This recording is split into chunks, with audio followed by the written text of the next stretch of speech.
ایک آدمی ہے, اس کی بیوی معاذ اللہ, اللہ معاف فرمائے, فاحشہ ہے, ناجائز بچے پیدا ہو رہے ہیں. اب مسئلہ یہ ہے کہ بیوی اگر بدکار بھی ہو, بچہ جب پیدا ہوگا تو میں نے پورا اس پہ ڈیٹیل سے بیان کیا تھا کہ اس بچے کو جائز ہی سمجھا جائے گا, شوہر کے کھاتے میں ہی ڈالا جائے گا. اس پہ انجیل علی مرزا نے اور بعض اہل حدیثوں نے بڑا شور مچایا تھا. میں نے پوری ڈیٹیل بیان کی کہ بھائی باپ کو تو جو شوہر ہے اس کو حق ہے کہ وہ انکار کرے, وہ انکار کر سکتا ہے کہ میرا نہیں ہے. یہ ہم تھرڈ پرسن کی بات کر رہے ہیں, تھرڈ پرسن کو یہ حق نہیں ہے کہ وہ کسی عورت کے بچہ پیدا ہوا اور وہ یہ کہے کہ یہ تیرے شوہر کا نہیں ہے بلکہ یہ تو کسی اور کا ہے. یہ تھرڈ پرسن کو اس کی اجازت نہیں ہے. اس پہ وہ جہلم والی سرکار نے کہا تھا نا کہ یہ کہاں سے مسئلے لے آتے ہو, یہ تو بخاری کا مسئلہ ہے بھائی. نبی کریم صلی اللہ علیہ وسلم نے فرمایا الولد للفراش, جس کی بیوی کے ہاں بچہ پیدا ہوگا بچہ اس بیوی کے شوہر ہی کا سمجھا جائے گا. یہ حدیث ہے ہی ایسے موقع کے لیے کہ اگر زنا سے بھی بچہ پیدا ہوا ہے تو سمجھا کس کے لیے جائے گا, یعنی دوسروں کو اس کی اجازت نہیں ہے کہ وہ کہیں کہ نہیں جی یہ ایسا نہیں. اسلام نے نا شک کا دروازہ بند کر دیا ہے کہ تمہیں یہ بحث کی اجازت ہی نہیں ہے. ہاں شوہر کو اجازت ہے, شوہر جس کا نہیں ہے وہ کہہ دے کہ میرا نہیں ہے, وہ چپ بیٹھا ہوا ہے, جہلم سے آواز آ رہی ہے کہ نہیں اس کا ہے. قابل احترام توصیف الرحمان صاحب جو اہل حدیث عالم ہے وہ کہہ رہے ہیں نہیں اس کا ہے, تو یہ غلط ہے بھائی, یہ تو آپ حدیث کا انکار کر رہے ہو. تو میاں بیوی میں شادی ہو گئی, بچہ پیدا ہوا, شریعت نے کہا کہ ہم کس کو کہیں گے اس کا باپ جس کی بیوی ہے, تاکہ شکوک کے دروازے بند ہو, کیونکہ بہت دفعہ شک کا راستہ ہوتا ہے. اس میں نے کہا تھا چاہے وہ 2 سال سے الگ ہی کیوں نہ ہو, 3 سال سے الگ ہی کیوں نہ ہو, سوال پیدا ہوتا ہے کہ جب 2-3 سال سے الگ ہیں تو بچہ حلال کیسے ہو گیا. تو بھائی شوہر کہنا نہیں ہے میرا, وہ کیوں چپ بیٹھا ہوا ہے, وہ بول دے تو ہم فرض کریں گے ہو گئی ہوگی ملاقات, ہمیں نہیں پتا بھائی, ہمیں کیا پتا, ہو سکتا ہے کوئی ہو گئی ہو کرامتی طور پہ, ہمیں کیا, ہمیں تو بچے کے نسب کی حفاظت کرنی ہے. تو اس لیے اس بارے میں جو ائمہ مجتہدین ہیں انہوں نے حدیث کو فالو کیا, اپنی رائے کو فالو نہیں کیا. بھائی جب حدیث کہہ رہی ہے کہ جس کا شوہر ہے, عورت کا شوہر ہے, تو بچے کا باپ اس ماں کے شوہر ہی کو کہا جائے گا. جب حدیث نے کہہ دیا تو ہم اپنی عقل کیوں استعمال کریں. یہ لوگ کو حدیث کا چونکہ بیچاروں کو پتہ ہی نہیں ہوتا, اس لیے پھینکتے رہتے ہیں مارکیٹ میں نئے نئے مسائل.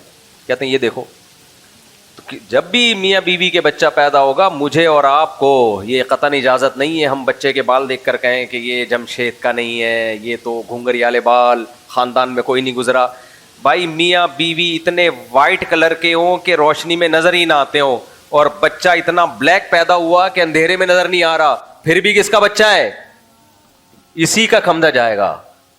یہ اسلام کا حسن ہے, اسلام کا قانون ہے. ورنہ تو بعض دفعہ بچہ باپ پہ نہیں جاتا, پر دادا پہ چلا جاتا ہے, اور کوئی نسل میں اوپر کوئی گزرا ہوتا ہے اس پہ چلا جاتا ہے, تو پھر تو شک اور وہم کا دروازہ کھل جائے گا. ڈی این اے کرنے کی بھی اجازت نہیں ہے اس میں آپ کو, یہ تو انگریزوں کا ہے ڈی این اے شی این اے. اسلام نے نسب کی حفاظت کی ہے. نہیں بھائی شادی ہو گئی تو بچہ کس کے کھاتے میں ڈالا جائے گا, جس کی بیوی ہے اس کے کھاتے میں ڈالا جائے گا. ہاں اس کو شریعت نے رائٹ دی ہے کیونکہ اس کو پتا ہوتا ہے. تو جب میں نے یہ بیان کیا تھا میاں بیوی 1-2 سال دور بھی ہوں پھر بھی بچہ پیدا ہوگا, تو ہمیں یہ اجازت نہیں ہے کہ بھائی تمہاری بیوی امریکہ میں ہے, تم 2 سال سے یہاں ہو تو یہ کیسے پیدا ہو گیا. ہم یہی فرض کریں گے بھائی ہو سکتا ہے ہمیں بتائے بغیر چھپڑ میں مل کے آ گیا. تو اس پہ سرکار نے کہا تھا کہ یہ دیکھو یہ ان لوگوں کے دین ہے, یہ ان لوگوں کا مذہب ہے, کیسی باتیں کرتے ہیں, 2-4 سال سے دور ہے بچہ پھر بھی جمشید کے کھاتے میں ڈالا جا رہا ہے. بھائی ہم نہیں ڈال رہے, کون ڈال رہا ہے کھاتے میں, اسلام ڈال رہا ہے. اسلام کہہ رہا ہے بیوی کے بچہ پیدا ہو گیا تو بس کس کے کھاتے میں ڈالا جائے گا, 6 مہینے بعد پیدا ہو, کم سے کم حمل کی مدت 6 مہینے ہوتی ہے. ہاں یہ جب ہے جب شوہر خاموش بیٹھا ہو, شوہر کو یہ رائٹ ہے کہ وہ یہ بول دے کہ میرا نہیں ہے, یہ شوہر کو رائٹ ہے. لیکن اگر شوہر یہ بول دے بیوی کو کہ یہ میرا نہیں ہے, تو آئیے ہم قرآن و سنت سے پوچھتے ہیں کہ قرآن و سنت نے مرد کو یہ اجازت دی ہے کہ وہ اپنی بیوی کو بڑے آرام سے کہہ دے کہ اس کا بچہ میرا بچہ نہیں ہے. تو ہم یہاں بھی قرآن و سنت مجتہدین سے, فقہا سے سیکھا کرو. تبھی ہم کہتے ہیں آج کل کے اسکالر کے پاس علم نہیں ہے.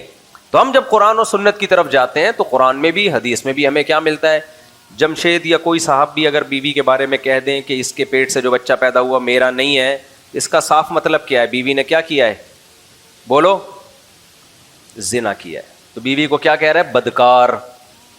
تو آپ کا کیا خیال ہے, آپ اپنی بیوی یا کسی بھی شخص کو بدکار بول دیں تو شریعت مان لے گی اس کو؟ بولتے کیوں نہیں؟ شریعت نے اس کا ایک پورا پروسیس رکھا ہے کہ کتنے گواہ لے کر آؤ؟ 4 گواہ نہیں ہے تو الٹا خود سزا کھانے کے لیے تیار ہو جاؤ تاکہ لوگ الزامات نہ لگائیں. لیکن شوہر کو شریعت نے یہ رائٹ دیا کہ اب تمہارے پاس چونکہ 4 گواہ نہیں ہے, اب اس چکر میں کسی اور, تمہیں تو یقین ہے کہ بھائی یہ میرا نہیں ہے, 4 سال سے یہ امریکہ میں ہے, میں تو گیا ہی نہیں, اب جب بچہ پیدا ہوا ہے تو میرا تو ہے نہیں ہے. شوہر کو تو پتا ہوگا نا.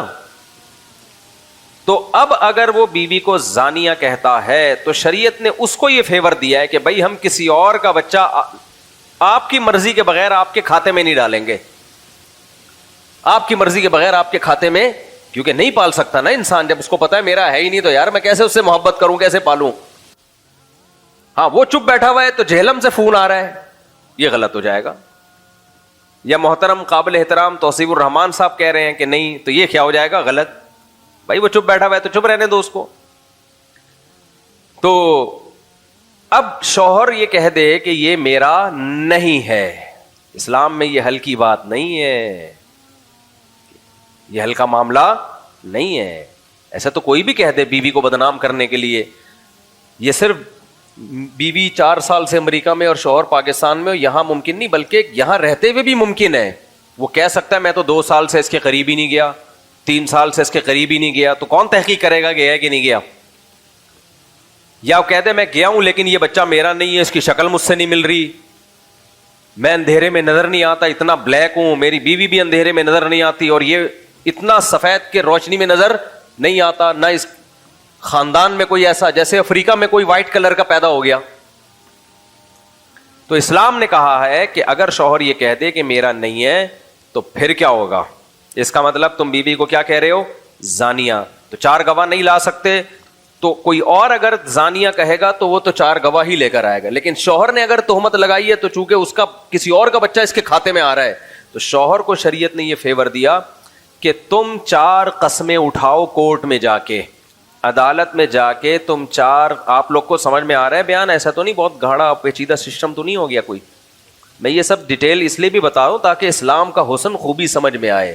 اسلام ایسا ہی کچا مذہب نہیں ہے, ایک اصول اور ضابطے بنے ہوئے ہیں. اللہ نے آسمان سے اصول نازل کیے. ہماری عدالتیں آدھا اسلام لے رہی ہیں, آدھا انگریزوں کو لے رہی ہیں, بیڑا ہی غرق کر دیا پورے نظام کا. تو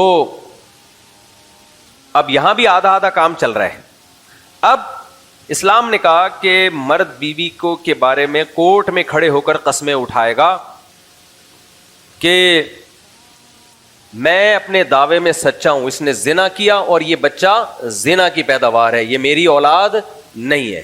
اور اگر 5ویں دفعہ میں یہ کہے گا اگر میں جھوٹ بول رہا ہوں تو مجھ پہ اللہ کی لعنت.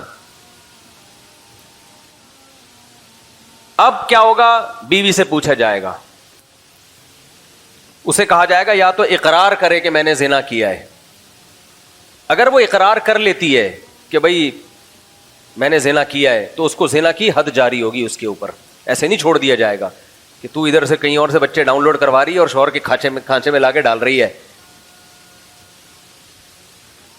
کہ کیوں ڈالا بھائی کسی اور کا بچہ شوہر کے کھاتے میں آپ نے؟ کتنا بڑا جرم ہے یہ. اگر وہ اقرار کر لیتی ہے, قسمیں کھانے سے ڈر جاتی ہے, اس کو ڈر ہوتا ہے کہ بھائی اگر میں نے قسمیں اٹھائی اللہ کا غضب نازل ہوگا, تو دنیا میں سزا ملے گی, آخرت میں کیا ہو گئی؟ معاف. اور دنیا کی سزا کتنی سخت ہے؟ رجم کرے گی حکومت اس کو, زنا کی سزا میں رجم کیا جائے گا. اور اگر وہ قسمیں اٹھا لیتی ہے, قسمیں اٹھا لیتی ہے, قسمیں کیا اٹھاتی ہے؟ وہ بھی 5 قسمیں اٹھائیں. 4 قسمیں تو یہ اٹھائے کہ میں اللہ کی قسم اٹھا کے کہتی ہوں کہ شوہر نے مجھ پہ جو الزام لگایا ہے اس الزام میں وہ جھوٹا ہے. خود اللہ کے نام پہ قسمیں اٹھانا بڑی بات. اور 5ویں دفعہ میں وہ کہے گی ان غضب اللہ علیہا ان کان من الصادقین, کہ مجھ پر اللہ کا غضب نازل ہو اگر میرا شوہر سچا ہے. یہ بہت بڑی بات ہے کہ کورٹ میں کھڑے ہو کر یہ الفاظ کہنا کہ اگر میرا شوہر سچ بول رہا ہے تو مجھ پہ اللہ کا غضب نازل ہو. تو اگر عورت یہ قسمیں اٹھا لیتی ہیں, اب ہمیں نہیں پتا کہ ان دونوں میں سچا کون ہے, اور جھوٹا کون ہے. تو شریعت یہ کہتی ہے کہ اگر عورت قسم اٹھا لیتی ہے, بخاری مسلم کی حدیثوں سے پتہ چلتا ہے, تو ہم کہیں گے بھائی ہمیں نہیں پتا شوہر نے سچا الزام لگایا یا جھوٹا الزام لگایا, لیکن شوہر چونکہ قسمیں اٹھا چکا ہے, لہذا اس بچے کی نسبت اب اس شوہر کی طرف نہیں ہوگی, کیونکہ اس کی مرضی کے بغیر کسی کا بچہ اس کے کھاتے میں نہیں ڈالا جائے گا. قسمیں اس نے اٹھا لی, ہم تو اسی کے مکلف ہیں نا, گواہ تو نہ اس کے پاس نہ اس کے پاس. اور عورت کو بھی زانیہ نہیں قرار دیا جائے گا کیونکہ قسمیں اس نے بھی اٹھا لی ہیں. بچہ عورت کے حوالے کیا جائے گا اور کہا جائے گا یہ اسلام میں وہ واحد بچہ ہے جو حلالی بھی کہلائے گا لیکن بغیر باپ کے. سمجھ رہے, حلالی اس لیے کہ زانی ہونا ثابت نہیں ہوا, اور باپ اس لیے نہیں ہے کہ جو باپ ہے وہ تو قسمیں اٹھا رہے کہ میرا نہیں ہے, تو ہم کیوں اس کے کھاتے میں زبردستی ڈالیں کسی کو. اس پروسیس سے گزرے بغیر بچے کی نفی نہیں کی جا سکتی. سمجھتے ہو, میں سمجھا پا رہا ہوں اپنی بات. اس پروسیس سے گزرے بغیر کوئی یہ نہیں کہہ سکتا کہ میرا بچہ نہیں ہے, یہ نہیں ہوتا, آپ کا ہی بچہ ہے. تو اور اگر عورت قسمیں کھانے سے رک جائے, یہ بھی ایک تیسری سچویشن ہے, نہ تو وہ اقرار کر رہی ہے کہ میں نے زنا کیا اور یہ بچہ میرے شوہر کا بچہ نہیں ہے, یہ اقرار بھی نہیں کر رہی, اور قسمیں بھی نہیں اٹھا رہی ہے, قسمیں بھی نہیں اٹھا رہی ہے, تو پھر بہت سے ائمہ تو یہ کہتے ہیں کہ قسمیں نہ اٹھانا اس کی دلیل ہے اس نے زنا کیا ہے. لیکن امام حنیفہ رحمہ اللہ تعالیٰ نا سزاؤں کے معاملے میں ہمیشہ احتیاط والے پہلو کو لیتے ہیں. وہ کہتے ہیں نہ, اگر یہ قسمیں نہیں اٹھا رہی تو قسم نہ اٹھانا اس کی علامت نہیں سمجھی جائے گی کہ اس نے اقرار کر لیا ہے. بعض دفعہ خدا کا خوف ہوتا ہے تو آدمی حق پر ہوتے ہوئے بھی قسم نہیں اٹھا رہا ہوتا, اس لیے قسم نہ اٹھانے کی بیس پہ اس کو سزا نہیں دی جائے گی بلکہ اس کو حبس محبوس کر دیا جائے گا. حکومت کہے گی, مجبور کرے گی, مارے پیٹے گی نہیں, اس کو محبوس کا مطلب ہوتا ہے اس کو جیل میں بند کر دیا جائے گا, اس کی ساری خوراک ضرورتیں پوری کی جائیں گی اور کہا جائے گا بھائی یا تو آپ قسم اٹھاؤ کہ میں زانی نہیں ہوں, یا آپ اقرار کرو, دونوں میں سے ایک کام. جب تک دونوں میں سے ایک کام نہیں ہوتا نہ آپ کو سزا دی جائے گی اور نہ آپ کو بے گناہ قرار دیا جائے گا. یعنی وہ کہتے ہیں خاموشی اس بات کی دلیل نہیں ہے کہ اس نے مان لیا. خیر یہ تو پورا اس کو کہتے ہیں لعان, اس کو عربی میں کیا کہتے ہیں, فقہ کی اصطلاح میں لعان.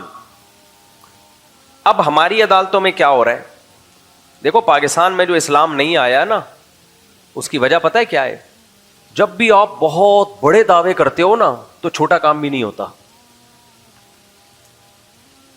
مثال کے طور پر میں میاں بیوی کی مثالیں پتہ ہے کیوں دیتا ہوں, اس لیے کہ یہ بہت آسانی سے سمجھ میں آ جاتی ہیں, کیونکہ ان کے جھگڑے بھی بہت ہوتے ہیں, اور جتنے بھی یہاں لوگ بیٹھے ہوتے ہیں 90% کسی نہ کسی کے میاں ہوتے ہیں, اور جو خواتین بیٹھی ہوتی ہیں وہ بھی آدھی سے زیادہ کسی نہ کسی کی بیوی ہوتی ہیں. خواتین آدھی سے زیادہ کا مطلب آدھی خواتین نہیں, خاتون تو پوری ہی بیوی ہوتی ہیں, لیکن جتنی تعداد میں بیٹھی ہوئی ہوتی ہیں ان میں زیادہ بیوی ہوتی ہیں, یعنی زیادہ شادی شدہ ہوتی ہیں. بہت گہری بات ہے, اللہ کرے سمجھ میں آ گئے. لوگ میری باتوں کو پکڑ رہے ہوتے ہیں نا بالکل کرامن کاتبین کی طرح, یہ انہوں نے کیسے بول دیا, اس لیے پوری بات کو ایکسپلین کرنا پڑتا ہے. تو اس لیے میں میاں بیوی کی مثالیں بہت ایزیلی سمجھ میں آ جاتی ہیں. اب مجھے ایک بات بتاؤ, ایک عورت کا گھر کا مسئلہ چل رہا ہو, شوہر نان نفقہ نہیں دیتا ہو, ٹائم نہیں دیتا, یہ 2-3 بڑے مسئلے چل رہے ہیں اس کے. اب اگر وہ چاہتی ہے نا میرا شوہر ٹھیک ہو جائے تو وہ 4-5 بڑے ایشو بتائے گی, مفتی صاحب میں چاہتی ہوں یہ ٹھیک ہو جائے, یہ ٹھیک ہو جائے, یہ ٹھیک ہو جائے, یہ ٹھیک ہو جائے, بس مجھے اور کچھ نہیں چاہیے. شوہر سے ٹائم دے دیا کرے, مجھے کبھی کبھار باہر گھمانے کے لیے لے جایا کرے, کبھی کبھار کچھ باہر سے بھی کچھ لا دیا کرے, آلو پیاز ٹماٹر کے علاوہ کبھی پیزا برگر بھی کھلا دیا کرے. یہ اس کا مطلب واقعی یہ چاہتی ہے کہ شوہر ٹھیک ہو جائے, لیکن یہ بات نہیں کرتی کہ پورا سسٹم بدلو شوہر کا, شوہر کے سافٹ ویئر نکال کے دوسرے سافٹ ویئر ڈال دو.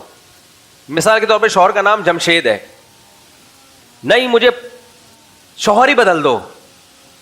اب اگر شوہر ہی بدلنا تھا, یہ بھائی آسان کام نہیں ہے, وہ کیوں دے گا تجھے طلاق, اور بدل کے ملے گا, کیا ہو سکتا ہے اگلا والا اس سے بھی برا ہو. تو آج کل جو پاکستان میں اسلامائزیشن کی باتیں ہو رہی ہیں نا, کہہ رہے پورا نظام بدلو, تو کچھ بھی نہیں بدلے گا. سمجھ رہے ہو, یہ بات وہ کرتے ہیں جنہوں نے کچھ بھی نہیں کرنا ہوتا. جنہوں نے کچھ کرنا ہوتا ہے وہ کہتے ہیں جو بدلا جا سکتا ہے اس کو تو بدلو, 1 by 1 کام کرو. تو اس کے نتیجے میں کیونکہ ہماری محنت کا ٹریک صحیح سمت میں نہیں ہے, اس کی وجہ سے اسلام پاکستان میں دھستا چلا جا رہا ہے. بھائی ایک لسٹ تیار کر لو کہ یہ قوانین پاکستان میں قرآن و سنت کے خلاف ہیں, اس میں کتنا ٹائم لگتا ہے, کیا خیال ہے؟ اور ان قوانین پہ آواز اٹھاؤ.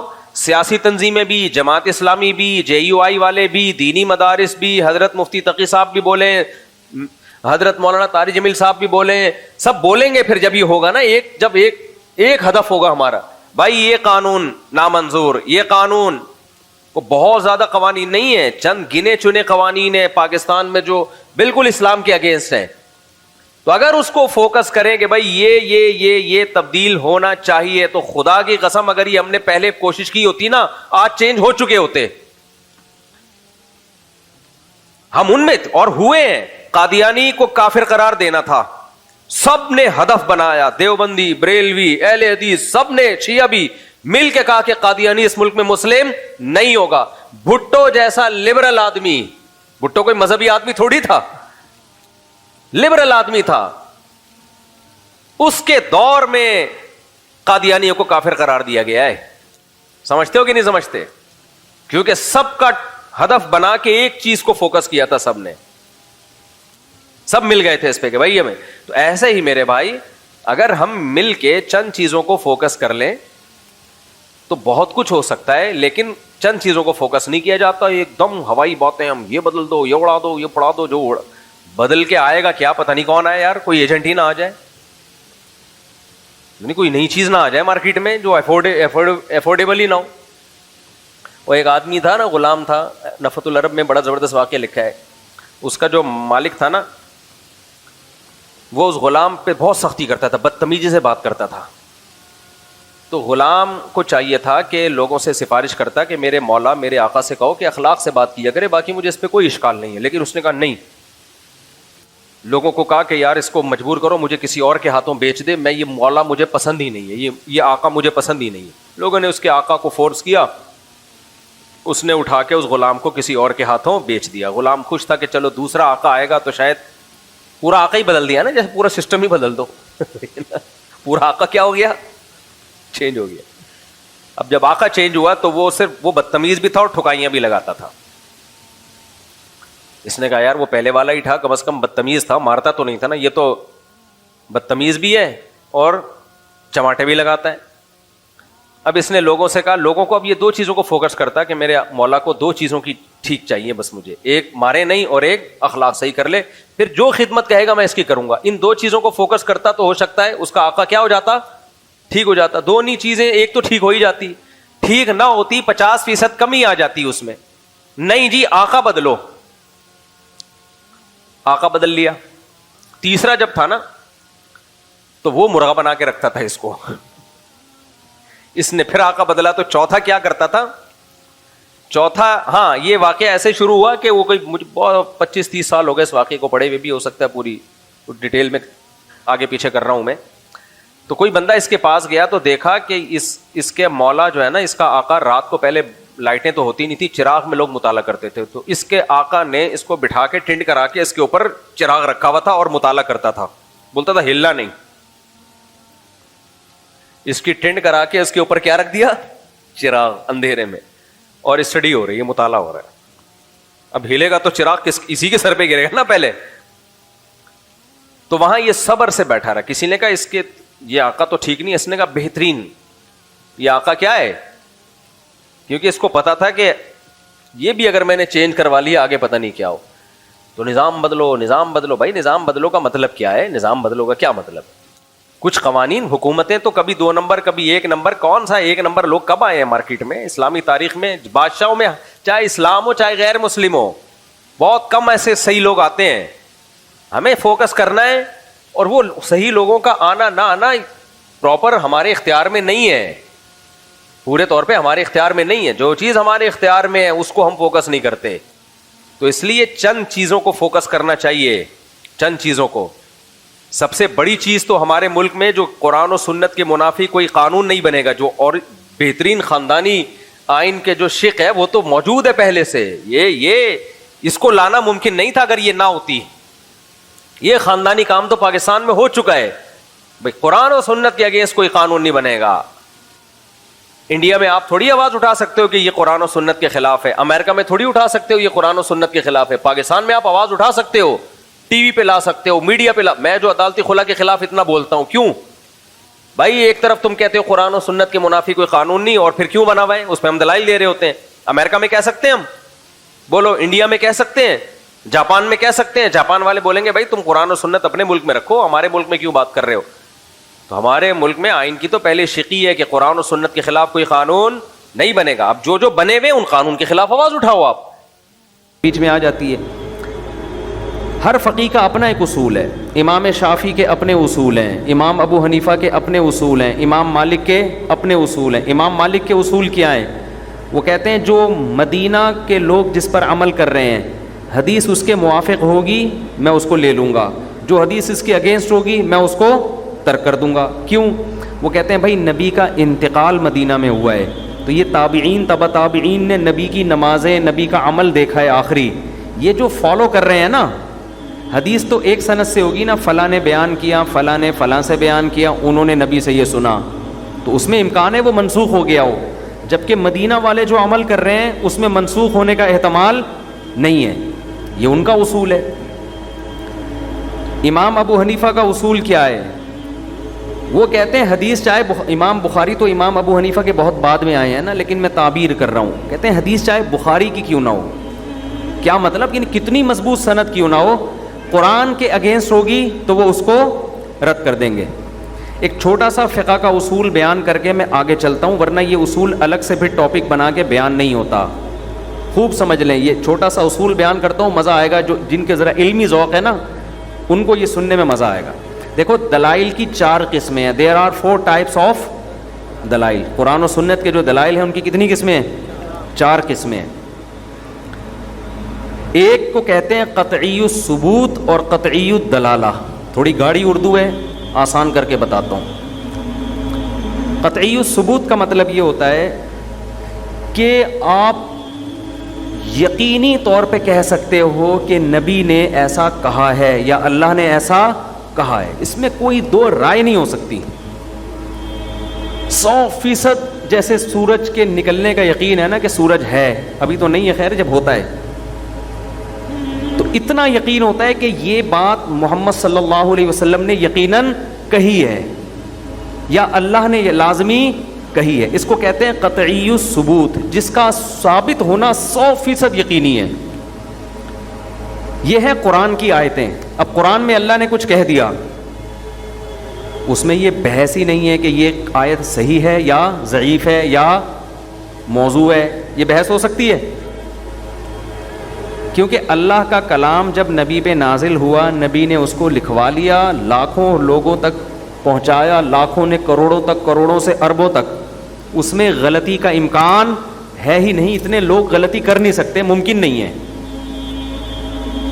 اسی طرح حدیث متواتر حدیث وہ ہوتی ہے جس کو بیان کرنے والے اتنے صحابہ، پھر آگے اتنے تابعین، کہ اس کے بارے میں اب یہ بحث ہی فضول ہے کہ یہ صحیح ہے یا ضعیف. وہ اتنی پکی ڈھکی ہوتی ہے کہ اس میں یہ بحث ہی غلط ہے کہ راویوں کی بحث میں آپ پڑ جائیں کہ یہ راوی سچا تھا یا بولتے کیوں نہیں، یہ راوی سچا تھا یا جھوٹا. اس کو کہتے ہیں قطعی الثبوت. میں اس کی مثالیں دیتا ہوں نا کچھ. آپ انڈا موڑے پہ بیٹھے ہوئے تھے، کسی نے آ کے بولٹن مارکیٹ سے آپ کو آ کے بتایا یار اللہ نہ کرے صدر میں بم پھٹا ہے، ابھی پرسوں پھٹا ہے نا، چند دن پہلے پھٹا ہے بم. آپ کہو گے یار ہو سکتا ہے سچ کہہ رہا ہو سکتا ہے جھوٹ کہہ رہا ہو. امکان ہے، ایک چاہے ثقہ ہو، تبلیغی جماعت سے تعلق ہو، لیکن امکان بہرحال ہے. لیکن اس امکان کی بیس پر آپ اس کی بات کو ریجیکٹ نہیں کرو گے.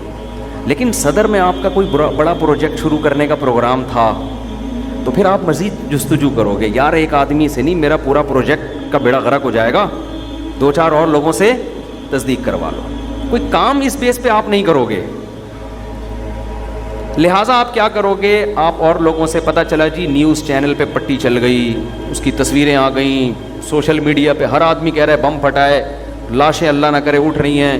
اب یہ قطعی الثبوت, یہ ایسی خبر ہے جس میں شک نہیں. جیسے ورلڈ ٹریڈ سینٹر تباہ ہوا ساری دنیا کو, اب اس میں تو بحث ہوتی ہے کس نے گرایا, امریکہ نے خود گروایا یا القاعدہ نے کیا یا کس نے کیا, اس میں تو کنفیوژن ہے. اب کوئی پاگل اٹھ کے کہے کہ ورلڈ ٹریڈ سینٹر کا حادثہ ہوا ہی نہیں, یہ سب ٹوپی ڈرامہ ہے, سب دنیا کی بڑی طاقتوں نے, اصل میں ایک ویڈیو گیم تھا اس میں لا کے دکھایا گیا اور ایسے شو کیا گیا. تو آپ کہہ کہ بھائی پھینکنے پر گورنمنٹ کی طرف سے کوئی پابندی نہیں. یہ قطعی الثبوت چیزیں ہیں, ان میں دو رائے ہو نہیں سکتی. تو شریعت میں وہ حدیثیں جو متواتر ہوں, متواتر پتہ ہے کسے کہتے ہیں, جس کے نقل کرنے والے اتنے کثرت سے ہوں کہ ان کا جھوٹ پر جمع ہونا عقلاً ممکن نہ ہو. عقل کہتی ہو یار اتنے آدمی جھوٹ پہ جمع نہیں ہو سکتے. ایسی حدیث کو کیا کہتے ہیں, متواتر. جیسے 5 نمازیں حدیث سے ثابت ہے نا. آپ کوئی پاگل اٹھ کے اسکالر کہے کہ یہ جو 5 نمازوں کی حدیث ہے یہ سند کے لحاظ سے ضعیف ہے, اس میں فلاں راوی پہ میں کیڑا نکالتا ہوں, کوئی کیڑا نکال دے راوی میں, اس کو بولیں گے بھائی کوئی اور کام کر, تو گول گپے بیچ لے, کوئی ٹھیلا ویلا لگا دے, یہ فضول باتیں نہ کر. جب سے نبی دنیا سے تشریف لے گئے ہیں 5 نمازیں پوری دنیا کے مسلمان تواتر سے سینہ بسینہ پڑھتے آ رہے ہیں. اب چاہے بخاری بالفرض, اول تو ہوگا نہیں بخاری میں اس کے خلاف, ہو بھی تو ہم نہیں مانیں گے. تو یہ تواتر سے رمضان کے روزے اور مزید یہ شوال کا مہینہ ہے. یہ کون سا مہینہ ہے؟ اب کوئی پاگل اٹھ کے بولے یہ شوال نہیں ہے, یہ اصل میں ذی قعدہ کا مہینہ ہے. مسلمان ایک مہینہ بیچ میں فلاں سن میں کھا گئے تھے.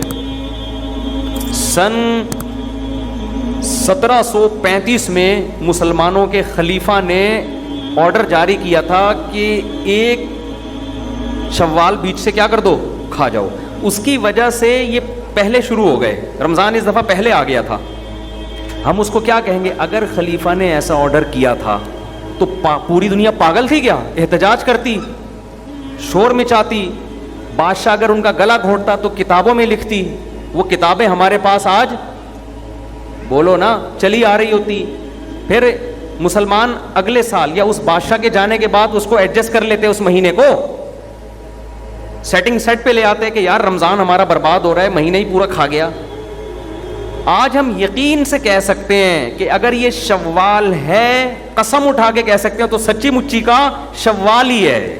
اتنی بڑی غلطی دنیا کرتی نہیں ہے. سمجھتے ہو کہ نہیں سمجھتے؟ اتنی بڑی غلطی, مسٹیک نہیں ہو سکتی دنیا سے یار. یہ تو کافروں سے نہیں ہو سکتی, مسلمانوں سے کہاں سے ہوگی اتنی بڑی مسٹیک. تو ایسی دلیل کو کہتے ہیں قطعی الثبوت, جس کا وجود 100% یقینی ہو. یہ دلیل کی کون سی قسم ہے؟ پہلی. دوسری قسم ہے ظنی الثبوت, جس کا ثبوت قطعی بولو نہ ہو, جس کو بیان کرنے والے, نقل کرنے والے اتنے نہ ہوں کہ جن کا جھوٹ پر جمع ہونا امپاسبل ہو, اتنے ہوں کہ ان کے بارے میں 2 رائے ہو سکتی ہیں. سمجھتے ہو؟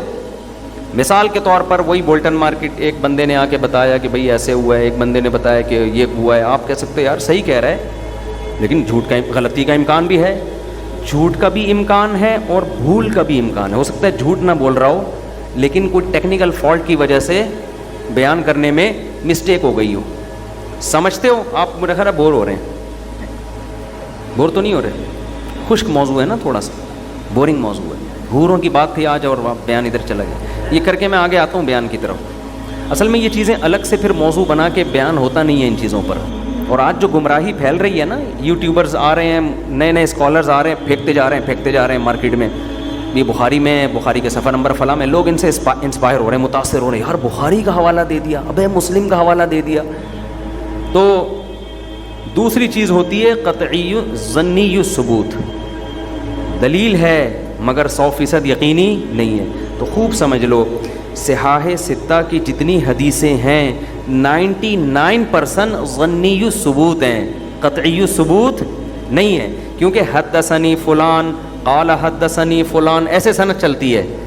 امام بخاری کہتے ہیں مجھ سے فلاں نے بیان کیا، فلاں کہتا ہے مجھ سے فلاں نے بیان کیا، وہ کہتے ہیں مجھ سے فلاں نے بیان کیا، وہ کہتا ہے مجھ سے فلاں نے بیان کیا، پھر وہ کہتے ہیں مجھ سے عبداللہ بن مسعود نے بیان کیا، وہ کہتے ہیں میں نے نبی صلی اللہ علیہ وسلم کو یہ فرماتے ہوئے سنا ہے.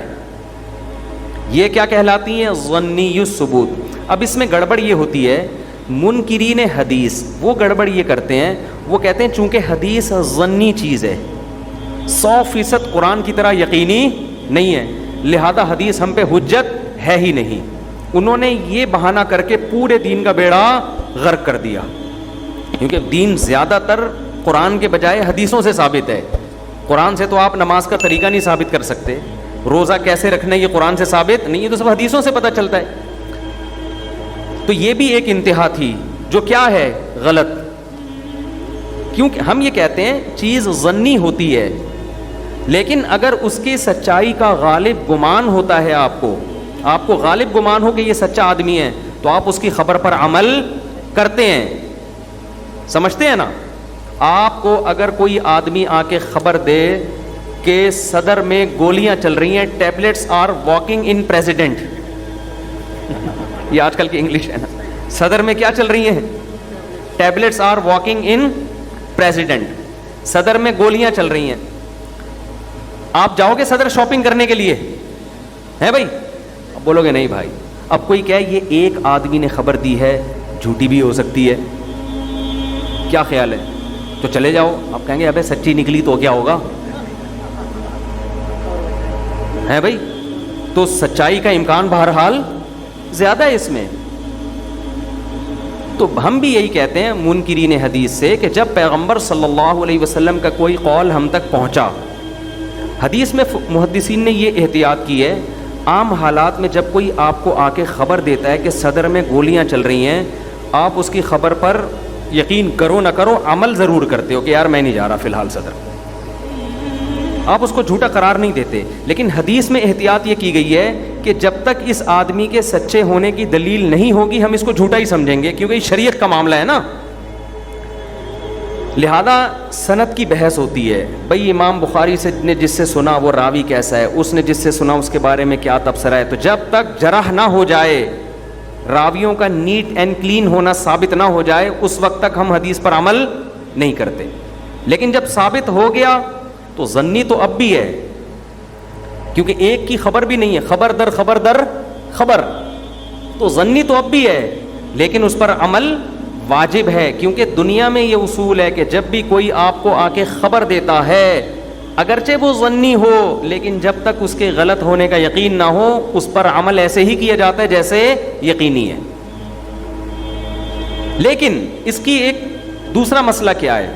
ایک انتہا تو یہ ہے کہ حدیث کو ظنی ہونے کی وجہ سے رد کر دیا جائے، جیسے منکرین حدیث کرتے ہیں. دوسری انتہا بھی ایک اور ہے، وہ یہ کہ حدیث ظنی ہے مگر اس کو قرآن سے آپ نے بڑھا، اگر وہ قرآن کے اگینسٹ جا رہی ہے تو آپ نے قرآن پر اس کو ترجیح دے دی. یہ آج کل کے اسکالرز کر رہے ہوتے ہیں جو ہر وقت دعویٰ کرتے ہیں ہر حدیث کو مانتے ہیں، حدیث وہ قرآن کو نہیں مان رہے ہوتے. ایسے موقع پہ امام ابو حنیفہ کو جو آدھی سے زیادہ دنیا نے فالو کیا نا، اس کی بڑی وجہ ہے کہ ان کے اصول بڑے خاندانی ہیں. وہ کہتے ہیں حدیث کتنی ہی صحیح کیوں نہ ہو، اگر وہ متواتر حدیث کے خلاف یا قرآن کے خلاف ہوگی تو اس حدیث کو رد کر دیا جائے گا، جب تک کہ اسی تواتر سے ثابت نہ ہو، جب تک اتنے ہی تواتر سے ثابت نہ ہو. اس کی میں چند مثالیں دیتا ہوں. قرآن میں آتا ہے اے ایمان والو اذا قمتم الی الصلاۃ، جب نماز کے لیے کھڑے ہو تو اپنے چہرے کو دھو، اپنے بازوؤں کو دھو، سر کا مسح کرو اور اپنے پاؤں کو دھو. سمجھتے ہیں کہ نہیں سمجھتے؟ لیکن حدیث میں آتا ہے کہ نبی صلی اللہ علیہ وسلم نے جب چمڑے کے موزے پہنے تو ان پر مسح کیا. امام ابو حنیفہ تک جب یہ حدیث پہنچی انہوں نے موزے پر مسح کے جائز ہونے کا فتویٰ نہیں دیا، حالانکہ صحیح حدیث پہنچی تھی. کیوں؟ قرآن کیا کہہ رہا ہے؟ پاؤں کیا کرو؟ دھو. لیکن امام حنیفہ تک ایک حدیث، دوسری حدیث، تیسری حدیث، موزوں کے مسح کے جائز ہونے کی اتنی حدیثیں پہنچ گئیں. پھر امام صاحب نے کہا ما قلت بالمسح علی الخفین میں نے اس وقت تک موزوں پہ یعنی خفین پر مسا کے جائز ہونے کا فتویٰ نہیں دیا حتی ظہر علی مثل ضوء النہار، جب تک کہ اس کا جائز ہونا سورج کی روشنی کی طرح میرے سامنے ثابت نہیں ہو گیا. اتنی حدیثیں میرے تک پہنچ گئیں کہ جیسے چڑھتے سورج کو دیکھ کے یقین ہوتا ہے کہ یہ ہے، ایسے یقین ہو گیا واقعی نبی نے موزوں پر مسا کیا ہے. اس کے بعد میں نے فتویٰ دیا، کیونکہ بہت کثرت سے روایتیں جن میں آتا ہے نا آپ نے خفین پر مسا کیا. سمجھتے ہیں بات کو؟ اب اگر ایک دو حدیثیں ہوتی ہیں نا موزوں پہ مسا کی، چاہے وہ بخاری کی ہوتی چاہے وہ مسلم کی، امام حنیفہ نے فتویٰ نہیں دینا تھا. کہتے نہیں بھائی تواتر جب تک اتنا، کیونکہ ہمیں اب کوئی ایسے موقع پہ کوئی یہ شخص اعتراض کرے یار تم نبی کے حکم کو چھوڑ رہے ہو، امام حنیفہ پہ کوئی طنز کرے، وہ کہیں گے یہ نبی کا آرڈر ہے یا نہیں ہے، یہ 100% یقینی نہیں، یہ تو فلاں نے بیان کیا، فلاں سے بیان کرنے میں غلطی ہو سکتی ہے. نبی کا آرڈر ہونا 100% ثابت تو ہو جائے پھر ہم مانیں گے اس کو، ثابت نہیں. اس کے مقابلے میں یقینی خبر قرآن ہے جو پاؤں دھونے کا آرڈر کر رہا ہے. میں سمجھا پا رہا ہوں اپنی بات. اب آج کل کے اسکالر کیا کرتے ہیں، اصول گئے تیل لینے. اصول کہاں گئے؟ تیل لینے. بخاری میں چیپٹر نمبر 3 حدیث نمبر 16 یہ دیکھو. اسی وجہ سے چاروں اماموں نے جو موزوں پہ مسا کے جائز ہونے کا فتویٰ دیا اس میں کچھ شرطیں لگائی ہیں. عام موزوں پہ مسا کی اجازت نہیں دی. کیوں؟ کہتے ہیں بھائی قرآن کو جو چھوڑا جائے گا نا، قرآن میں تو دھونے کا حکم ہے جو یقینی ہے، اس یقینی حکم کو ہم جب چھوڑیں گے تو ان حدیثوں کی بیس پہ چھوڑیں گے، ان موزوں کی بیس پہ جن کے مسا کا جائز ہونا بھی حدیث سے یقینی طور پہ ثابت ہے. یہ والے موزے کمبخت، یہ موزے نبی کے دور میں تھے ہی نہیں، تو ان پہ مسا کے جائز ہونے کی حدیث کہاں سے لاؤ گے آپ؟ نہیں آ رہی بات سمجھ میں؟ کیونکہ آپ نے اگر کورڈ پاؤں کو مسا کرنے کا جائز قرار دینا ہے، وہ شرطیں نہیں لانی جو نبی کے دور میں جو شرطیں تھیں. نبی کے دور میں موزے میں سب سے بڑی شرط پتہ ہے کیا تھی؟ صحابہ جو موزے پہنتے تھے یا نبی، وہ جوتوں کی جگہ استعمال ہوتے تھے. انہیں پہن کے جوتے پہننے کی ضرورت نہیں، انہیں پہن کے لمبے لمبے سفر کرتے تھے صحابہ کرام.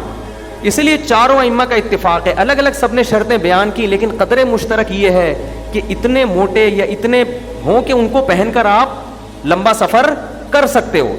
آج ہمارے اہل حدیث بھائیوں نے کیا کہ عام موزے چڑھاؤ مسا کرو، کہ موزے آتا ہے موزے آتا ہے، تو لفظ سے تھوڑی دھوکہ کھانا ہے آپ نے.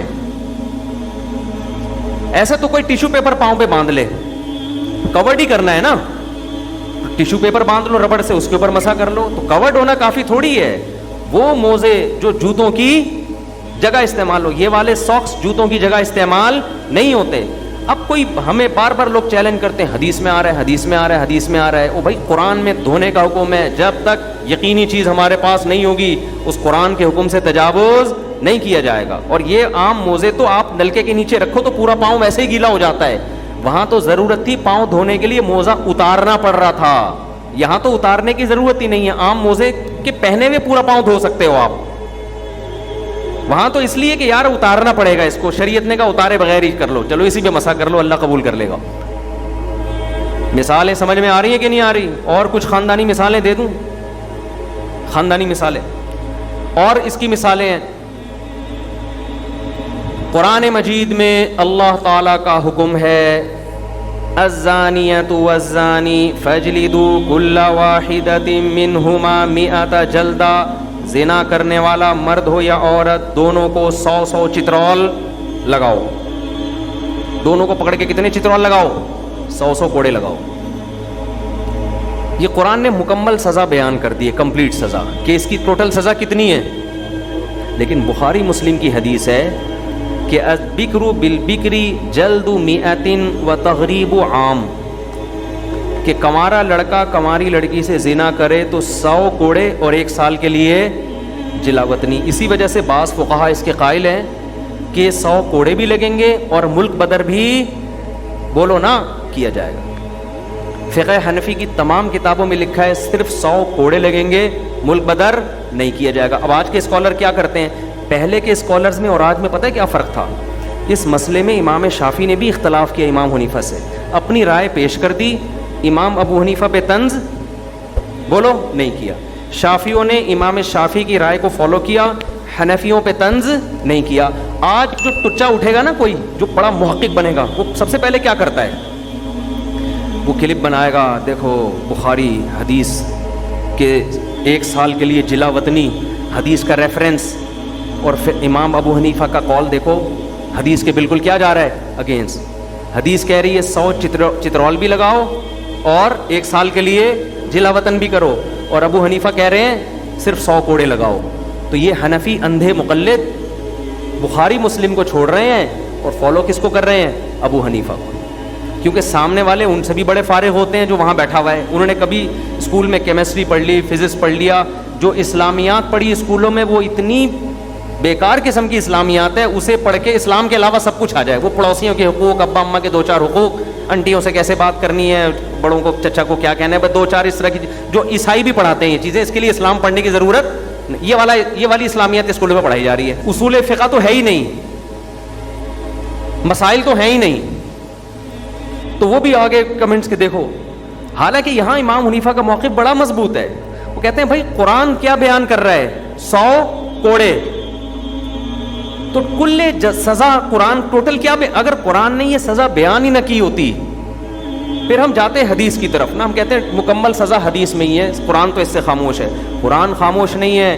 اچھا یہ بھی ہوتا ہے, قرآن ایک سزا مبہم بیان کرتا, مبہم, اس کی ڈیٹیل ہم کس سے پوچھتے, حدیث سے, وہ ہمیں ڈیٹیل حدیث سے ملتی, پھر ہم حدیث قرآن کی تفسیر بناتے. یہاں تو قرآن نے اجمالی طور پہ بیان نہیں کیا, سزا بیان کر دی ہے جس کی تفصیل کی ہمیں ضرورت نہیں ہے.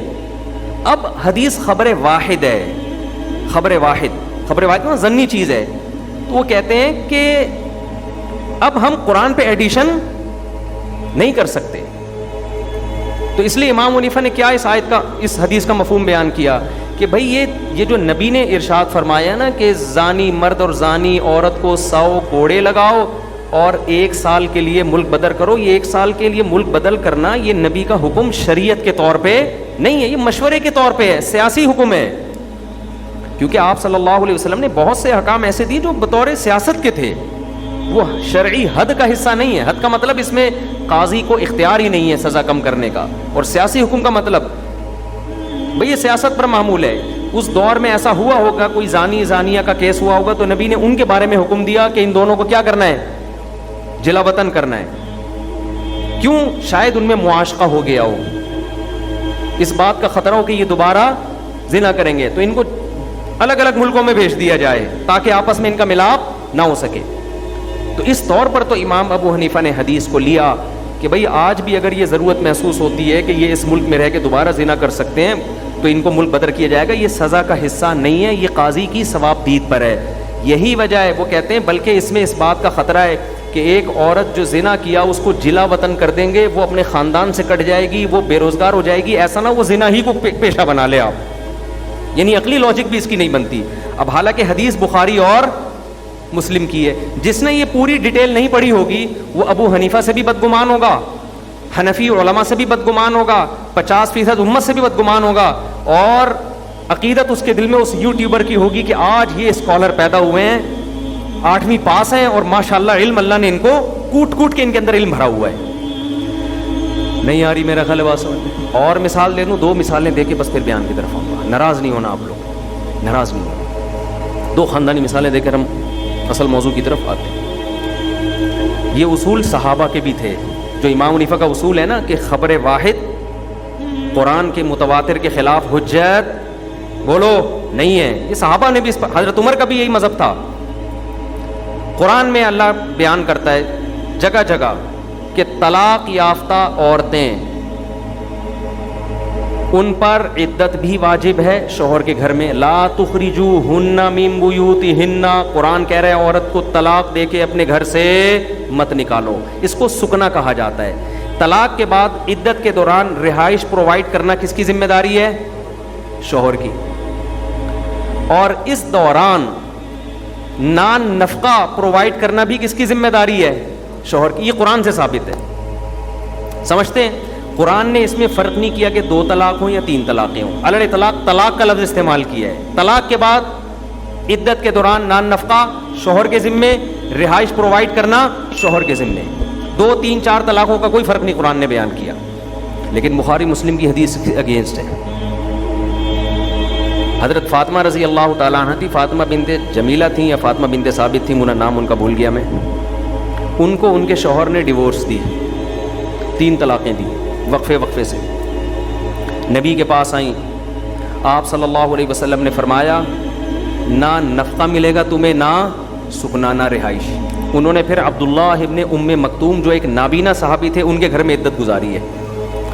آ رہی ہے بات سمجھ میں؟ اس لیے وہ حدیث بیان کرتی تھیں کہ نبی صلی اللہ علیہ وسلم نے فرمایا جس عورت کو 3 طلاقیں ہوئی ہوں, شوہر کے ذمے نہ تو نان نفقہ ہے اور نہ رہائش.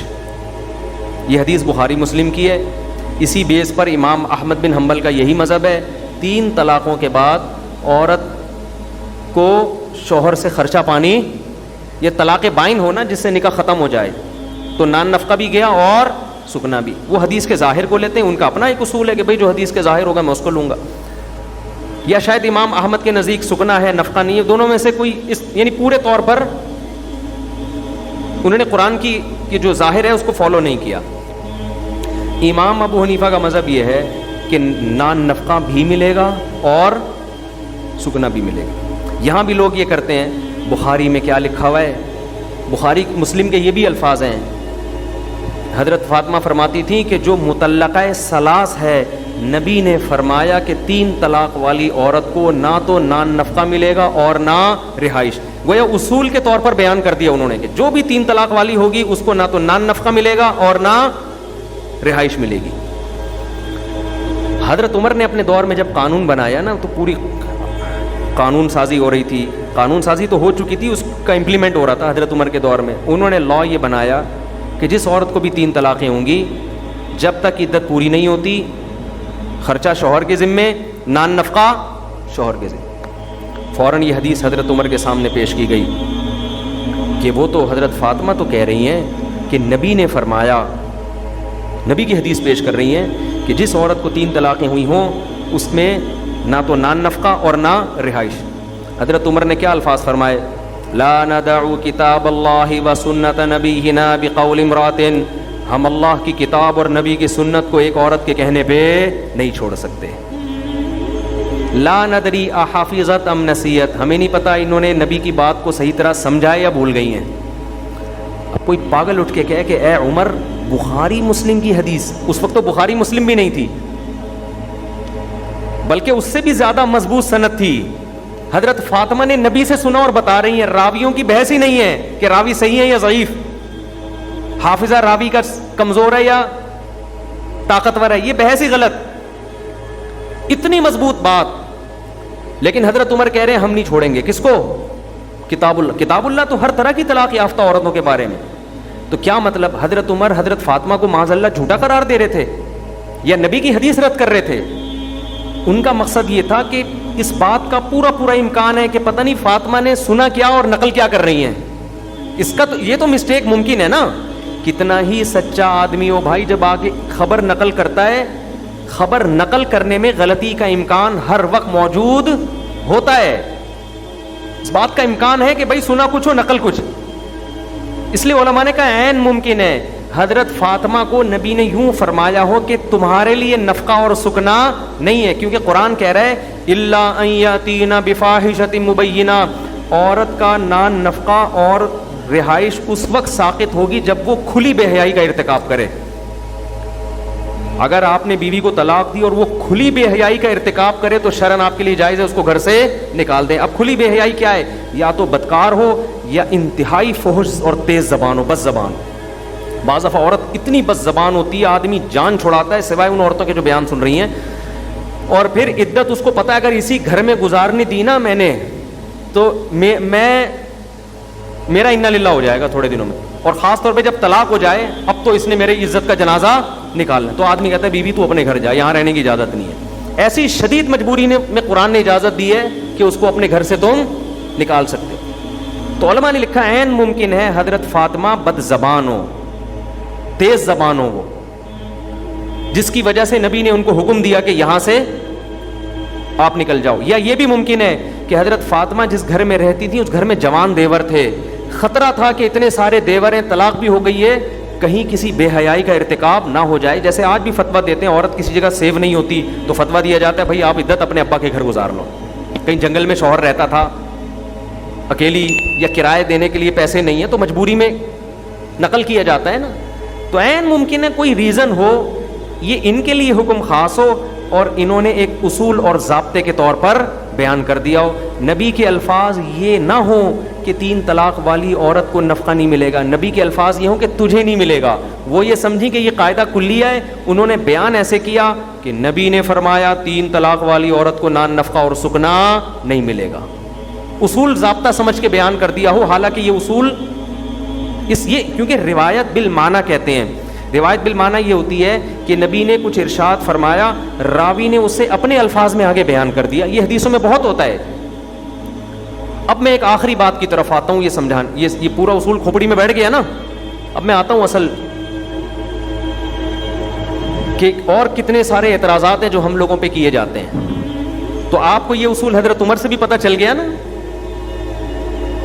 کہ حضرت عمر نے حدیث سننے کے باوجود, ٹھیک ہے بعض فقہا اسی رائے کے قائل ہیں جو بخاری مسلم میں لکھا ہوا ہے, لیکن امام حنیفہ اس رائے کے قائل نہیں ہے. ہمارا مقصد دوسرے فقہا پہ طنز کرنا نہیں ہے, ہمارا مقصد یہ بتانا ہے کہ اگر آپ ابو حنیفہ پہ اعتراض کرتے ہو کہ بخاری مسلم کو نہیں مانتے, یا حنفیوں پہ اعتراض کرتے ہو, تو آپ کا یہ اعتراض بنتا نہیں ہے. انہوں نے مضبوط چیز کو لیا جس کو قرآن کہتے ہیں, اور جو کمزور تھی اس کو قرآن کے مقابلے کی وجہ سے ترک کر دیا. کھوپڑی میں آ رہی ہے بات. ایک اور مثال دیتا ہوں بس. حدیث میں آتا ہے نبی صلی اللہ علیہ وسلم نے فیصلہ کیا ایک گواہ اور ایک قسم پہ مدعی کے حق میں. بخاری مسلم کی حدیث ہے, قضا بیمین و شاہدن. یہ حدیث بھی آج کل اسکالرز بہت دکھا رہے ہوتے ہیں یوٹیوب پہ نا.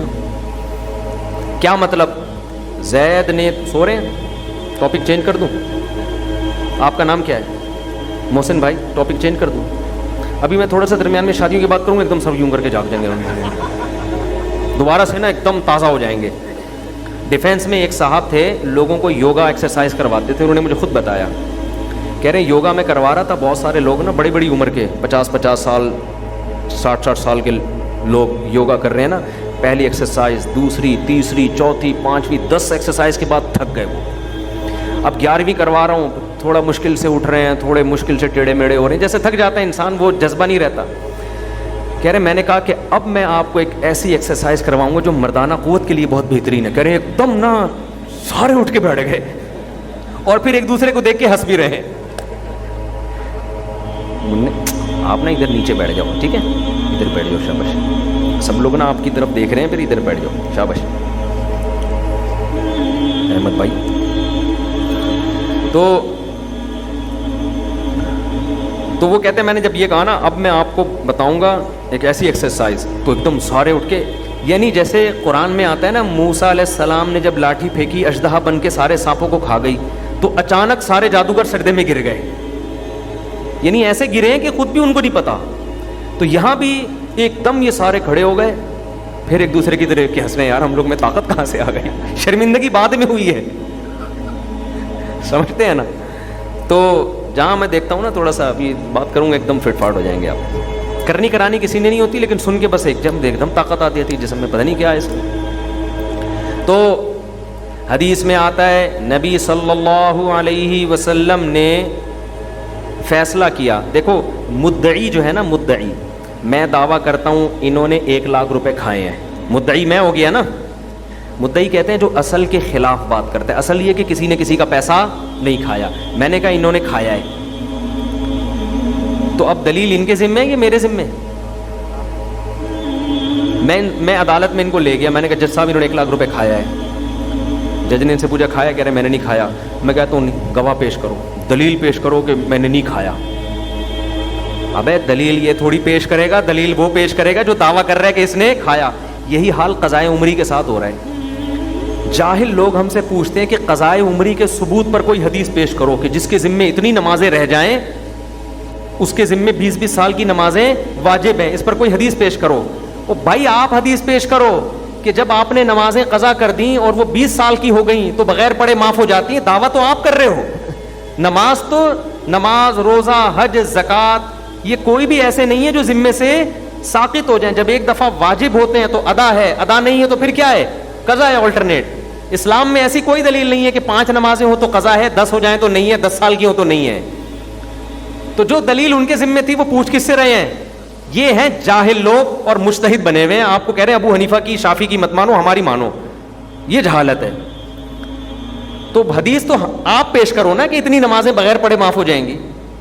خیر یہ میرے ٹاپک نہیں, کہاں سے کہاں نکل گئے ہم. میں نے دعویٰ کیا جی جج صاحب, اس نے میرے, یہ پرانی فلمیں یاد آ جاتی ہیں مجھے نا جب میں کہتا ہوں جج صاحب, پرانے زمانے میں جو ہوتا ہے نا اللہ معاف فرمائے, تو جج صاحب اس نے میری 1 لاکھ روپے کھائے. جج کس سے دلیل مانگے گا؟ مجھ سے. امام ابو حنیفہ کہتے ہیں میرے ذمے 2 گواہ پیش کرنا ہے. کتنے؟ اگر میں نے 2 گواہ پیش نہیں کیے, 1 پیش کیا تو عدالت میرے حق میں فیصلہ کرنے کی مجاز نہیں ہے. کم سے کم کتنے پیش کرنے ہیں؟ 2. لیکن بخاری مسلم کی حدیث یہ نہیں کہتی. بخاری مسلم کا کیا ہے؟ حدیث میں آتا ہے قضا رسول اللہ صلی اللہ علیہ وسلم بیمین وشاہد. نبی صلی اللہ علیہ وسلم نے قسم اور 1 گواہ پہ فیصلہ کیا. اچھا میں اگر 2 گواہ پیش نہ کروں تو پھر ان سے قسم لی جائے گی. عدالت کہے گی تم قسم اٹھاؤ کہ تم نے نہیں کھائے. یہ قسم اٹھا لے کہ میں نے نہیں کھائے تو بری. قسم مجھ سے نہیں اٹھوائی جائے گی, مجھ سے گواہ لیے جائیں گے. قسم کس سے اٹھوائی جائے گی؟ ان سے. لیکن بخاری مسلم میں کیا آتا ہے؟ قضا بیمین وشاہد. صحابی 2 گواہ نہیں لا سکے, نبی نے ان سے 1 گواہ لیا اور دوسرے گواہ کے بدلے میں ان سے قسم اٹھوا لی, اور پھر مدعی کے حق میں آپ نے فیصلہ کر دیا. اس بیس پر بعض فقہا کا یہ رائے ہے, جیسے امام احمد بن حنبل, کہ اگر 2 گواہ نہیں بھی ہیں 1 گواہ پیش کرو اور 1 قسم. لیکن امام حنیفہ کہتے ہیں ایسا نہیں ہوگا, 2 گواہ ہی ہیں, قسم کا اعتبار نہیں ہے. اب یہاں علامہ ابن قیم رحمہ اللہ جو بہت بڑے عالم ہیں, ان سے بڑی مسٹیک ہوئی ہے. انہوں نے کہا کوئی حنفی مفتی اگر فتویٰ دینا کہ 2 گواہ ضروری ہیں, اس کے فتوے کو نہ مانو, کیونکہ نبی کا فتویٰ کیا ہے؟ 1 گواہ. ہمارے اہل حدیث بھائی وہیں سے یہ چیزیں انہی کی ورڈنگ لے کے آج کل علماء حنفیہ پہ کیا کرتے ہیں؟ کیچڑ اچھالتے ہیں. دیکھو حدیث کیا کہہ رہی ہے اور ابو حنیفہ کیا کہہ رہے ہیں, اور یہ اندھے مقلد انہی کے پیچھے چل رہے ہیں. اس کا جواب علامہ ظفر احمد عثمانی نے بڑا خاندانی جواب دیا ابن قیم رحمہ اللہ تعالیٰ ہی کے انداز میں. انہوں نے کہا یہ بات ہم بھی کتابوں میں لکھ سکتے ہیں. قرآن کہہ رہا ہے وَاسْتَشْهِدُوا شَهِيدَيْنِ مِن رِّجَالِكُمْ, سب سے لمبی آیت جو ہے نا سورہ بقرہ کی, اس میں قرآن کہہ رہا ہے جب بھی معاملات کا لین دین ہو کم سے کم 2 مردوں کو گواہ بناؤ اس پہ. فَإِن لَّمْ يَكُونَا رَجُلٌ, اگر رجلین 2 مرد تمہیں مارکیٹ میں نہ ملیں, فَرَجُلٌ وَامْرَأَتَانِ, تو 1 مرد اور 2 عورتیں. قرآن 1 مرد کا آلٹرنیٹ قسم کو نہیں بنا رہا, 1 مرد کا آلٹرنیٹ کس کو قرار دے رہا ہے؟ 2 عورتوں کو. تو ہم بھی یہ طنز کر سکتے ہیں کہ قرآن کہہ رہا ہے 1 مرد یا کم سے کم 1 مرد اور 2 عورتیں ہوں, آپ اس کے خلاف فتویٰ نہ دیں. امام حنیفہ نے قرآن کی اس آیت کو دیکھا ہے کہ اگر 1 آدمی کی گواہی کافی ہوتی تو قرآن 2 مردوں کی گواہی کا کیوں تذکرہ کر رہا ہوتا. اور 2 مردوں کا ہونا اتنا ضروری ہے کہ قرآن کہہ رہا ہے اگر دوسرا مرد تمہیں مارکیٹ میں نہ ملے تو اس کے بدلے میں 2 عورتیں. اس کی وجہ بھی بیان کر رہا ہے ان تضل احداہما, ایک عورت اگر بھول جائے گی فتذکر احداہما الاخری, دوسری اس کو یاد دلا دے گی. اب قطعی الثبوت کیا چیز ہے؟ یقینی, وہ قرآن ہے. حدیث ظنی ہے, سند کے لحاظ سے بھی امکان ہے راوی سے بیان کرنے میں غلطی ہوئی ہو, اور مفہوم کے لحاظ سے, مفہوم کیسا بھائی؟ جزوی واقعہ ہے. نبی صلی اللہ علیہ وسلم نے مدعی کے حق میں فیصلہ کیا 1 گواہ کی وجہ سے اور 1 قسم کی وجہ سے. اس پر اعتراض کا حق کس کو تھا؟ مدعا علیہ کو نا. اس نے اعتراض نہیں کیا, اس کا مطلب یہ اس کا رائٹ تھا جو اس نے چھوڑ دیا ہے. اس کی مثال ایسے ہے جیسے میں نے ان پہ دعویٰ کیا 1 لاکھ روپے آپ نے کھائے, ان کو یاد ہی نہیں. میں 1 گواہ لے کر آیا, انہوں نے کہا بھائی ٹھیک ہے اگر یہ گواہ 1 آدمی بھی گواہی دے دیتا ہے نا, تم قسم اٹھا لو, میں اپنا حق کیا کر دوں گا؟ چھوڑ دوں گا. تو یہ ان کا رائٹ ہے نا. بعض دفعہ لوگ کہتے ہیں نا گواہ بھی نہیں مانتے, لوگ کہتے ہیں تو قرآن پہ ہاتھ رکھ کے قسم اٹھا لے, میں ویسے ہی دے دوں گا. تو یہ ممکن ہے. نبی نے جو مدعی کے حق میں فیصلہ کیا وہ اس لیے کہ مدعا علیہ اس فیصلے پر راضی تھا. تو جب وہ راضی ہے تو 1 گواہ نہ بھی ہو تو بھی ہو جائے گا. لوگ صبح شام کر رہے ہوتے ہیں نا بھائی تو قسم اٹھا لے میں ویسے ہی پیچھے ہٹ جاؤں گا, ٹھیک ہے نا, حالانکہ قسم اٹھانے تو گواہ پیش کرنا ضروری ہے. تو ہم یہ کہتے ہیں یہ جزوی واقعہ ہے, یہ قاعدہ کلیہ نہیں ہے. لیکن امام احمد بن حنبل, امام بخاری, ان سب کا مذہب یہ ہے کہ یہ قاعدہ کلیہ ہے. ابو حنیفہ کا مذہب یہ ہے کہ قاعدہ کلیہ وہ ہے جو کون بیان کر رہا ہے, قرآن. تو آپ کو سمجھ میں آ رہا ہے امام حنیفہ کیا تھے, وہ کیا کیسی بصیرت تھی ان میں. اب میں آخری بات بیان کر رہا ہوں, بار بار آخری کہہ کے, بس یہ سچی مچی کی آخری ہے. یہ جو امام ابو حنیفہ سفر میں 2 نمازیں اکٹھی پڑھنے کے قائل نہیں ہیں, اس کی بھی یہی وجہ ہے. امام حنیفہ اس کے قائل نہیں ہے کہ سفر میں آپ 2 نمازیں ایک ساتھ پڑھ لو. سمجھتے ہو, ہر نماز آپ کو اپنے وقت پہ پڑھنی پڑے گی. کیوں؟ وہ کہتے ہیں سفر میں 2 نمازیں اکٹھی پڑھنے کی حدیثیں. اچھا پہلے میں وہ دلیل کی وہ مکمل کر لوں. ایک ہوتی ہے قطعی ثبوت اور ایک ہوتی ہے ظنی ثبوت. پھر جو قطعی ثبوت ہے نا, جو قطعی ہے, اس میں 2 قسمیں ہیں, قطعی الدلالہ, ظنی الدلالہ. مطلب کیا ہے؟ ثبوت تو قطعی ہے لیکن آپ جو اس کی میننگ کر رہے ہو, مفہوم بیان کر رہے ہو, وہ یقینی نہیں ہے. اس میں 2 رائے ہو سکتی ہیں. جیسے قرآن کی ایک آیت ہے, اس کے 2 مطلب نکلتے ہیں, یہ مطلب بھی نکل سکتا ہے اور وہ مطلب بھی. تو قطعی ثبوت تو ہو گئی لیکن دلیل معنی کے لحاظ سے قطعی نہیں ہے. اسی طرح حدیث میں بھی ہے, حدیثیں جو متواتر ہوتی ہیں وہ یقینی تو ہیں لیکن بعض حدیثیں ایسی ہیں ان کا جو مفہوم آپ بیان کر رہے ہو وہ بیان یقینی نہیں ہے. اس کی ایک مثال دے دوں بات سمجھانے کے لیے, کھوپڑی میں بیٹھ جائے گی نا, تھوڑا سا کیا کریں, چل پڑے ہیں تو چلنے دو یار, ٹاپک تو کمپلیٹ ہو جائے نا. دیکھو میں اس کی مثال دیتا ہوں. بخاری مسلم کی حدیث ہے, نبی صلی اللہ علیہ وسلم نے صحابہ کو کہا تم بنو قریظہ جا رہے ہو, جب تک وہاں پہنچ نہ جاؤ عصر کی نماز نہیں پڑھنا. صحابہ نے خود اپنے کانوں سے نبی سے سنا. یہ قطعی ثبوت ہے یا نہیں ہے؟ یقینی چیز ہے, اس میں 2 رائے نہیں ہو سکتی. سب نے اپنی کانوں سے سنا. پھر بھی صحابہ میں اختلاف ہوا. بنو قریظہ پہنچنے سے پہلے سورج غروب ہونے لگا, عصر کی نماز کا وقت قضا.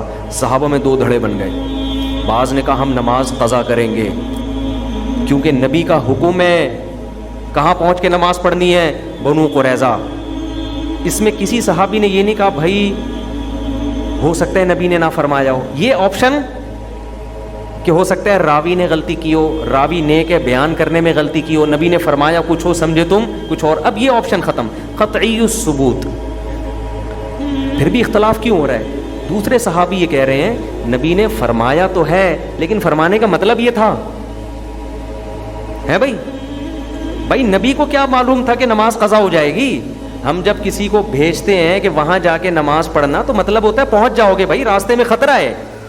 اگر نبی کو یہ پتا ہوتا کہ راستے میں نماز قضا ہو جائے گی پھر نبی حکم دیتے تو کیا مطلب؟ یہ جو حکم ہے نا وہاں پہنچ کے نماز پڑھو, یہ کسی شرط کے ساتھ مشروط ہے. وہ شرط یہ کہ بشرطے کے ٹائم کے اندر وہاں پہنچ جاؤ.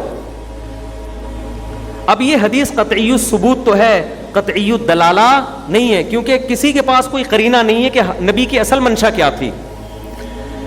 سمجھتے ہو کہ نہیں سمجھتے؟ اب 4 طرح کے دلائل آ گئے ہمارے پاس. بڑا خاندانی مضمون ہے, اگر علمی ذوق ہوگا تو مزہ آئے گا, ورنہ پیسے واپس کرنے پڑیں گے آپ لوگوں کو. جن کو مزہ نہ آئے تو مجھے پیسے واپس کر کے جائیں. اب 4 طرح کے دلائل ہو گئے. یہ دلائل آپ کو عام زندگی میں بھی کام آئیں گے, صرف شریعت میں نہیں. یہ آپ عام زندگی میں بھی, دنیا چلانے کے لیے بھی یہی اصول ہیں. تو سب سے پہلے نمبر پہ کون سی دلیل؟ قطعی الثبوت بھی ہو, قطعی الدلالہ بھی ہو. یہ سب سے خاندانی دلیل ہوتی ہے. ثبوت بھی یقینی اور مطلب بھی بالکل واضح, اس میں 2 رائے نہیں ہو سکتی. دوسرے نمبر پر وہ ہوتی ہے قطعی الثبوت تو ہو, قطعی الدلالہ نہ ہو. تیسرے نمبر پہ وہ ہوتی ہے ظنی الثبوت ہے لیکن قطعی الدلالہ ہے. اور چوتھے نمبر پہ ہوتی ہے ظنی الثبوت اور ظنی الدلالہ. ثبوت بھی یقینی نہیں اور جو مفہوم آپ بیان کر رہے ہیں وہ بھی یقینی نہیں. ان 4 دلائل میں جب تعارض ہوگا تو کھوپڑی کیا کہتی ہے, کس دلیل کو ترجیح دی جائے؟ پہلے والی کو. نہیں آئی بات؟ جس کو فقہ حنفی سمجھنا ہے نا وہ یہ اصول سمجھ لے. امام حنیفہ ہر جگہ پہلے نمبر والی دلیل کو ترجیح دے رہے ہوتے ہیں جس کا ثبوت بھی یقینی اور مطلب بھی یقینی. اس کے بعد جب تعارض ہوتا ہے تو دوسرے نمبر والی کو ترجیح, اس کے بعد تیسرے نمبر والی کو, اس کے بعد چوتھے نمبر والی کو. اور آج کل کے جو اسکالرز ہیں وہ شروع کرتے ہیں چوتھے نمبر سے. سمجھتے ہو نا, وہ کہاں سے شروع کرتے ہیں؟ چوتھے نمبر سے. حدیث جو چاہے صحیح حدیث ہو, ہے ظنی, مفہوم بھی وہ ہوتا ہے جو آپ خود بیان کر رہے ہو, اس کی بھی کوئی ذمہ داری نہیں کہ نبی کا مطلب یہ تھا یا نہیں تھا, وہ بھی آپ نے خود ہی گڑا ہے نبی پر, اور اسی کو آپ سب پہ تھوپ رہے ہوتے صرف اس لیے کہ آپ کو حوالہ یاد ہے, کتاب کا حوالہ پیش کر رہے ہو آپ. اب میں آتا ہوں دو نمازیں اکٹھے کرنے کی مسئلے کی طرف. امام حنیفہ کہتے ہیں کہ نمازیں اپنے وقت پہ پڑھنا ضروری ہیں. اس بارے میں قرآن اور حدیث میں جو متواتر حدیثیں اور جو متواتر آیتیں ہیں وہ اتنی یقینی ہیں کہ وہ قطعی الثبوت بھی ہیں اور قطعی الدلالہ بھی ہیں. ان میں سفر حضر میں اللہ نے کوئی فرق نہیں کیا. جگہ جگہ قرآن ایمان والوں کی صفت بیان کرتا ہے, حافظوا علی الصلاوات والصلاۃ الوسطی, نمازوں کی حفاظت کرو. حفاظت کا مطلب ٹائم پہ پڑھو, خاص طور پر عصر کی نماز کی حفاظت کرو. اس میں سفر اور حضر دونوں ہیں یا نہیں ہے؟ ہر وقت قرآن کہہ رہا ہے کہ ہمارے ایمان والے لوگ علی صلواتہم یحافظون, نمازوں کی حفاظت کرتے ہیں. ایک جگہ نہیں, قرآن شروع نماز سے ہوتا ہے, نمازوں کی یقیمون الصلاۃ, قائم کرنے میں نمازوں کو وقت پہ پڑھنا بھی ہے. اتنی ساری آیتیں, یہاں تک کہ قرآن ایک جگہ کہتا ہے ان الصلاۃ کانت علی المؤمنین کتابا موقوتا. ایمان والو, جب جنگ میں ہو نا, جنگ میں, اس میں بھی نماز قضا کرنے کی اجازت نہیں ہے, کیونکہ دو نمازیں اکٹھی کرتے ہیں تو قضا ہی کرنی پڑتی ہے آپ کو. اس میں بھی اجازت نہیں ہے نماز قضا کرنے کی. چل کے نہیں پڑھ سکتے, سواری پہ پڑھ لو, اشاروں سے پڑھ لو. فَإِذَا اطْمَأْنَنْتُمْ فَأَقِيمُوا الصَّلَاةَ, جب جنگ ختم ہو جائے پھر جیسے پراپر حکم ہے اسی طرح پڑھو. اے اللہ, اتنی ٹینشن کیوں دے رہے, تو نماز گھوڑے پہ پڑھو, ٹینک پہ بیٹھ کے پڑھو, گھوڑے پہ بیٹھ کے پڑھو, کوئی بات نہیں, قضا کر لیں گے جب جنگ ختم ہو جائے گی. مغرب میں عشاء پڑھ لیں گے, عشاء کے وقت میں مغرب پڑھ لیں گے. اللہ کہتے ہیں نا نا نا نا نا, ان الصلاۃ کانت علی المؤمنین کتابا موقوتا, اس لیے کہ نماز مومنین پر مقررہ وقت میں فرض ہے. ہر نماز کا ایک فکس ٹائم ہے, اس ٹائم کے اندر پڑھنی ہے. تبھی کہہ رہا ہوں گھوڑے پہ بیٹھ کے پڑھ لو. اتنا آسان معاملہ ہوتا ہے کہ آپ حیدرآباد جا رہے ہو, ظہر آپ نے شارٹ کر دی, جیسے ہمارے یہاں بہت سے لوگ کر رہے ہوتے ہیں, بات پہ دو نمازیں جمع کر رہے ہیں. وہ ٹھیک ہے, میں کسی فقیہ کے مذہب کا خدا نہ خواستہ توہین نہیں کر رہا. ہماری کیا اوقات امام احمد کے مقابلے میں, امام شافعی کے مقابلے میں, ہم یہ سوچ بھی نہیں سکتے, لیکن ہم دفاع کا حق تو رکھتے ہیں نا. آج ہر اسکالر اٹھتا ہے اور فقہ حنفی کے خلاف ایک کلپ ریکارڈ کروا دیتا ہے کہ بخاری تو کہہ رہی ہے دو نمازیں نبی نے اکٹھی پڑھی ہیں, اور یہ کہتے ہیں سفر میں نماز اکٹھی پڑھنے کی آپ کو اجازت بولو نہیں ہے. کیوں؟ قطعی الثبوت اور قطعی الدلالہ قرآن ہے, جس میں ہر نماز کو اپنے ٹائم پہ, چاہے سفر ہو یا حضر, اس میں پڑھنے کا آپ کو حکم دیا جا رہا ہے. آگے چلیں.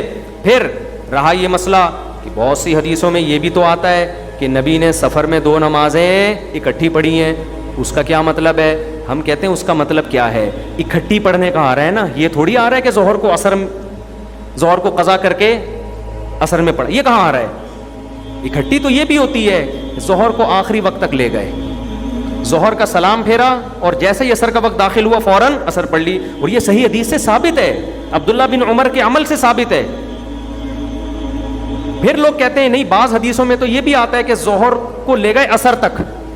ہم کہتے ہیں جو تک کا لفظ ہے نا, یہ قطعی الثبوت اگر ہو تو قطعی الدلالہ نہیں ہے. تک کا جو لفظ استعمال ہوتا ہے نا, کیونکہ یہ جو نمازوں کے اوقات ہیں نا, جیسے مغرب اور عشاء, یہ بعض لوگوں پہ کنفیوز ہو جاتے ہیں.